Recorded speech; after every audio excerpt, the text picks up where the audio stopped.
right, good to see all of you. Thank you for coming. Appreciate it.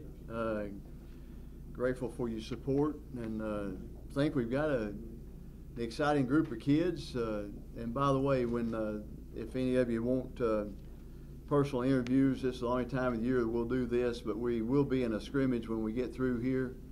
We'll be at the end of a pregame warm-up, and then we'll be in a scrimmage. And when those guys come off the field, we got defense on one side and offense on the other. If you want interviews with them, you feel free to grab them as long as they're not in the game. You feel free to get interviews with them. And that might be something that you'd enjoy doing. And so we're glad, and we're here to serve you today. Ever how we can make your job easier, just let us know. This edition has been, this is our third day in pads. And we've had some unbelievable responses as far as effort's concerned. We've had great effort. We've had kids that have been very compliant to do what we've asked them to do. They're working hard. We had 3 practices yesterday. I didn't have anybody that waved a white flag and went in on me, and so that was good. We are excited about them. You know, it's fun as a coach to be able to have confidence when you turn your back on them that they still are going to do what they're supposed to do, and that's not always the case nowadays. But this has been a good group so far. They're giving us a good effort, and so we're excited about that and glad to be coaching this bunch. And I think we're still young in a lot of places, very young in some places. There'll be a couple of freshmen that will have a chance to play early. We got some young people that are pushing for playing time, and I think that's going to be, that's always a great situation. You know, in the past, we've had times when there weren't a whole lot of competition, and this year we've got competition at most every position, and that's really healthy. We have a negative. I looked at and I hope this is not something that's in the water in Mossy Creek that keeps getting us. But we had yesterday in practice we had 7 projected starters, or at least guys that have played a lot in the past that did not play or did not dress, did not scrimmage yesterday, did not practice yesterday, and will not scrimmage today because of injuries.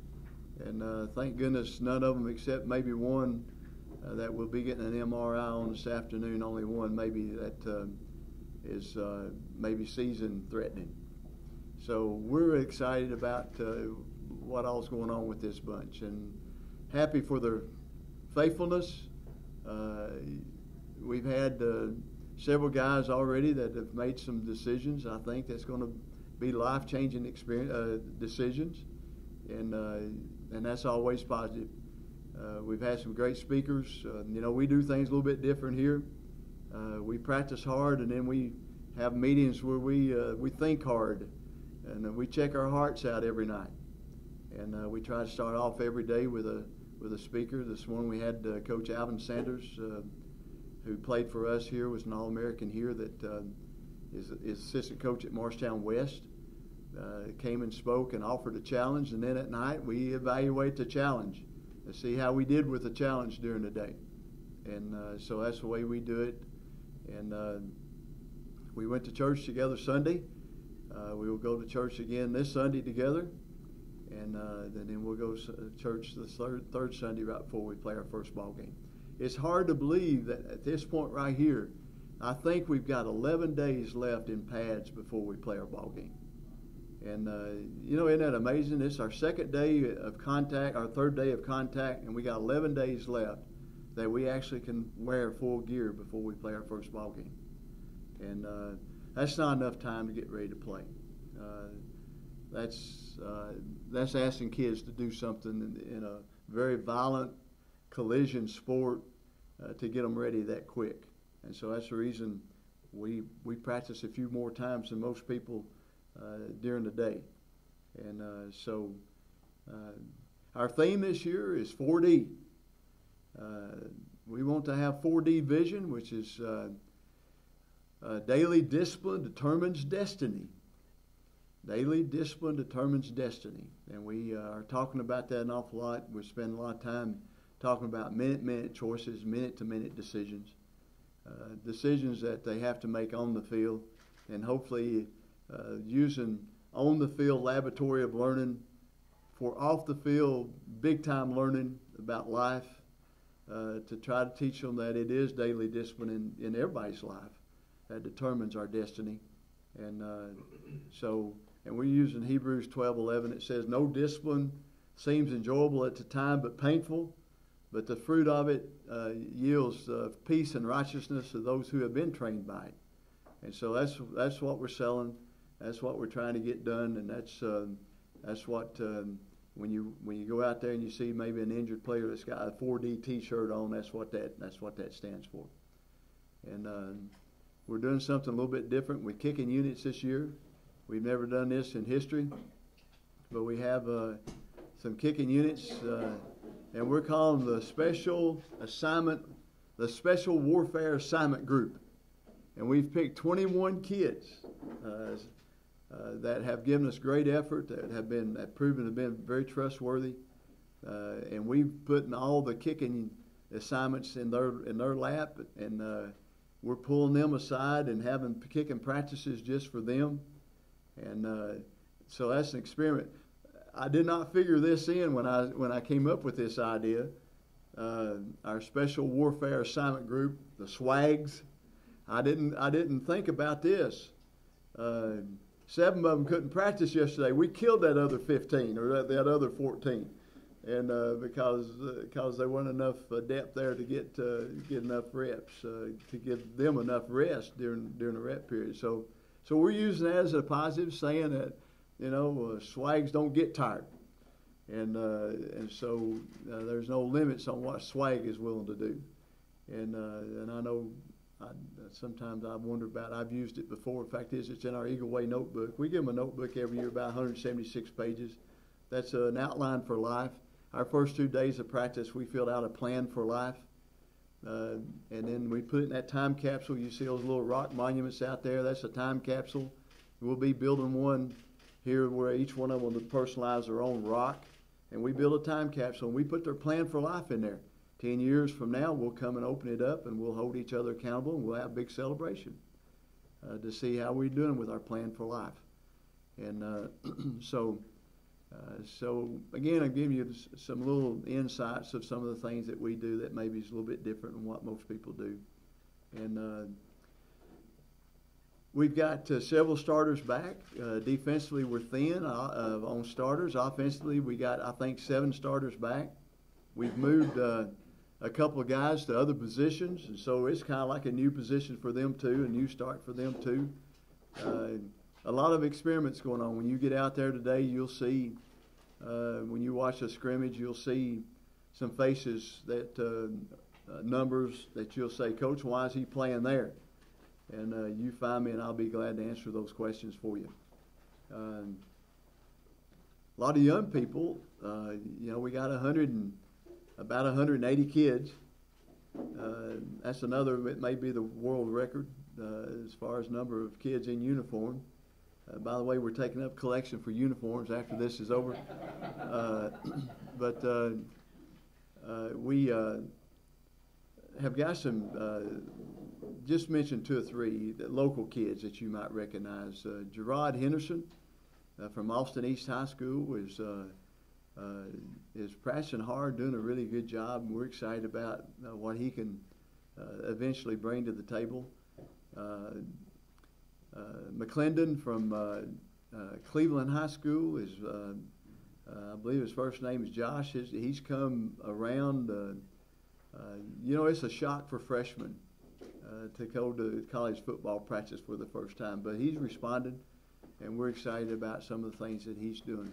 Got a little freshman quarterback from Georgia, DeAndre Thomas, a little left-hander that is exciting and making a lot of progress. You'll see him out there today. Still making some mistakes, but we're excited about some of the things that he's doing. And so I just wanted to mention 2 or 3 freshmen that you might want to look at today, or that you might want to mention that is doing a good job. I'm open for questions.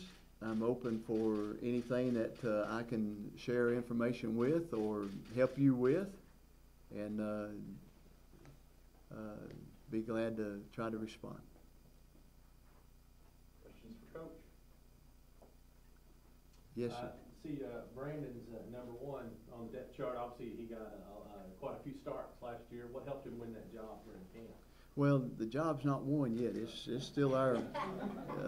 We still got 10 days to go before we decide who wins what.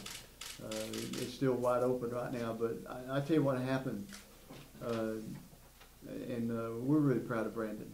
Brandon went to American Samoa this summer on a month-long, actually 5-week mission trip, and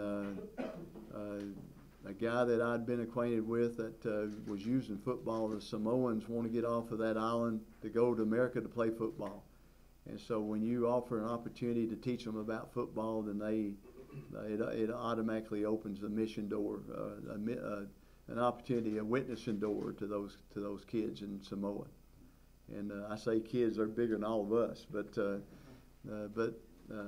he had a great experience in Samoa, and came back really fired up and excited about leading. Brandon's always been a quiet person, and he's not quiet anymore, and he's leading us and doing a really good job, and we're proud of Brandon. You mentioned DeAndre Thomas a little bit as a freshman. Talking about seeing him today, I guess if it's not over, he could conceivably get that job. Competition's open. There's no fixed jobs at this point. Yeah, our job security is not very strong right now, so it's still wide open. Yeah. Coach, coming off your first losing season, the time you've been here, has that been a focal point coming into this year? Do you talk about it much, kids? I haven't talked about it at all. What's past is past. Not anything to do about that. But we had a speaker last night that made a very strong emphasis to it. He came here in 1986 as a player, and in '85 we had a 5-5 season, worst season ever until last year, and only time that we've ever had a bad season until last year. And so he brought it up, and he said when we came here in '86, the coaches were mad, and they were going to make sure that and he was describing practices and said he cried at night in the dorm, in the dark, and that was my son Chad. And so I thought that was interesting, some of his recollections of what year were you here? 85. Last year. Okay, so you were part of the. Get into it 86. Okay, but '86 it was brutal around here, and so it's been tough camp so far this year. We're checking them. We're asking them to dig down in there a little bit. We're going hard right now. So. But not like Chad described last night. I'm not sure any of them are crying themselves to sleep in the dorm. But,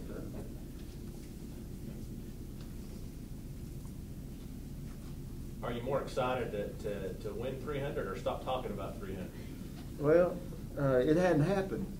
And so you know, it's like everything else.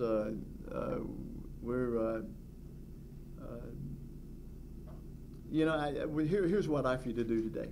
Talk to the players and the coaches about 300. Don't talk to me about it. I want to say this, and I don't want to sound pseudo humble. I don't want to sound phony. I'm excited about being part of anything that has excellence. I'm grateful for the people at Carson-Newman that have supported us to the point that we've had excellence. But who you need to talk to is the players who have played and the coaches who have coached. They're the ones that need the credit, and they're the ones that have done the work. And I want to say this again.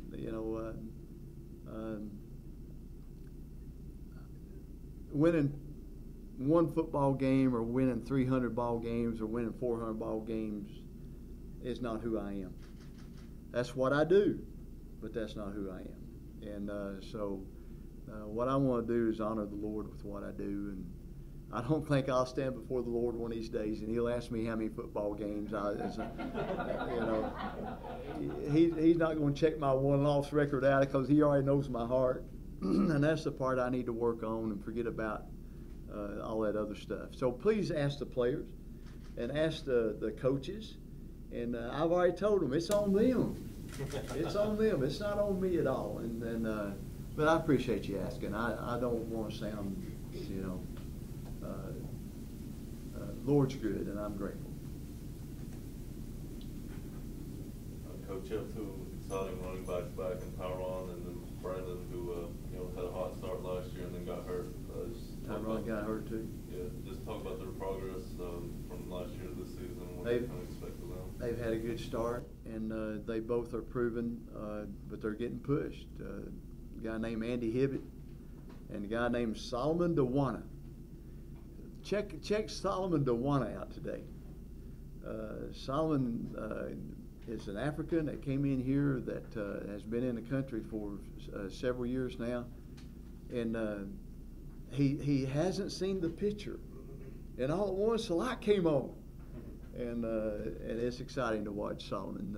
I hope this is his year, and then we got a couple other guys that's doing a great job at running back. Randall Freeman from Chattanooga is working really hard and making progress, and got a little transfer in from Florida A&M that is pushing for some recognition and playing time. Anthony Ball, whose dad is the running back coach at University of Georgia, Tony Ball, he's making some progress and raising his level. And so we got some good competition at running back. And the little freshman, I didn't mention this little freshman, Trayshawn Ward. He's about that big, and he's quicker than a hiccup. And I'm telling you, he's just all over the place. And somehow or another, we're going to figure out how to get the ball in his hands some too. So we really like him at running back. We feel good about running back depth. Last year we got down where we had one or two running backs that were healthy, and I think we're going to be a lot better off than that this year. Have you ever had quite a season like that compared to last year where just so many guys injured week after week? Never. The last ball game, and this is the last thing I'm going to say about last year, but the last ball game, we was playing Mars Hill, and it was a close ball game, and I said, boy, if we just had certain thing right here we could do. I looked over on the sideline. There was 20 kids standing there in street clothes, and 12 of them were starters. And I said, wow. And that's when I quit trying to be a super smart coach and say, go get them, baby. Let's just go get them. I couldn't call anything to get it done, really. So. Any other questions for Coach? How's your health doing? How's my health? I'm mean as a snake. And, I found that out earlier. Yeah. I'm doing fine. A lot of people, the response has been unbelievable. A lot of people, I'm getting all kinds of remedies in the mail, and I'm grateful for that. But I'm afraid to try some of them. I'm not sure if they'll turn me green or what.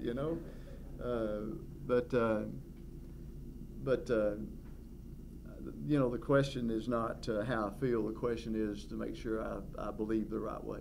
It's not how I feel, it's how I believe. And I believe the Lord's in control. I'm wide open to whatever the Lord wants to do with me. Lord, I'm yours. You use me. You do with me whatever you want to do. And if that means whatever that means, I'm fine with it. And so in 25 words or less, that's my answer. What else? Coach, you have a local kid, Eric Kane, on the depth chart. What do you expect of him? Oh, he's a great, but you talk about a quality kid. Eric Kane is what this world's made out of as far as good stuff. And he's one of the swags. He's on that special warfare assignment group, and and it's not easy to get appointed to that one. And he's a special youngin. I really, he'll find a way to make a contribution somehow. Anything else? I was just going to talk to you about the offensive line changes. Obviously, you got some few new starters. I think it looks like you've moved Alex from a guard to a tackle. Did. Let's talk about that move specifically. Obviously, he's been, I think this will be his third straight year starting for you. Yeah.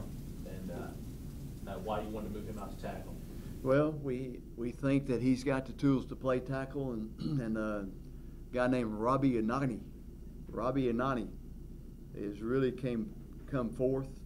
When Robbie got here, Robbie couldn't run to the other from one end of the field to the other. He's overweight and is out of shape, struggled mentally. But that rascal, don't you watch him today. He has really come on, and that gave us the freedom to move Alex out of a position he started for 2 years out to a tackle, which we really had to avoid. You know, we lost our 3 leading tackles from last year. And so we felt like that. Our goal is to get right now our top 22 players on the field. Our next goal is to get our top 44 players on the field. Our next goal is to get our top 66 players on the field and throw in a kicker and a punter and snapper that can do it. So that's our goal right now. Sherrod is starting on the other side, and I know that when you look at this history, your last All-American was a tackle with Michael Tribute. You talk about putting him in that position. Who? Mitchell. Talking about Sherrod? Yeah. Yeah, Sherrod is got 1 game experience. He's played 1 ball game since he started 1 ball game, so he's got a long way to go. And and he's getting pushed pretty good right now. Scott's going to really get some playing time. I think he'll do a great job there. So we're thin in the offensive line. We're really thin. We got a lot of work to develop. We got to get back up at guards. We got to get some back up at center. Move Evan Brown from defensive end to offensive tackle. Now we got him at center. He'll be the first left-handed center we've ever played here if he plays. He's left-handed. We got him doing all kinds of contorted things to get the snap up there the right way. And but we're working on it. How about you working with him after practice today? Get him right, would you? Any other questions? Guys, thank you so much for coming. Feel free.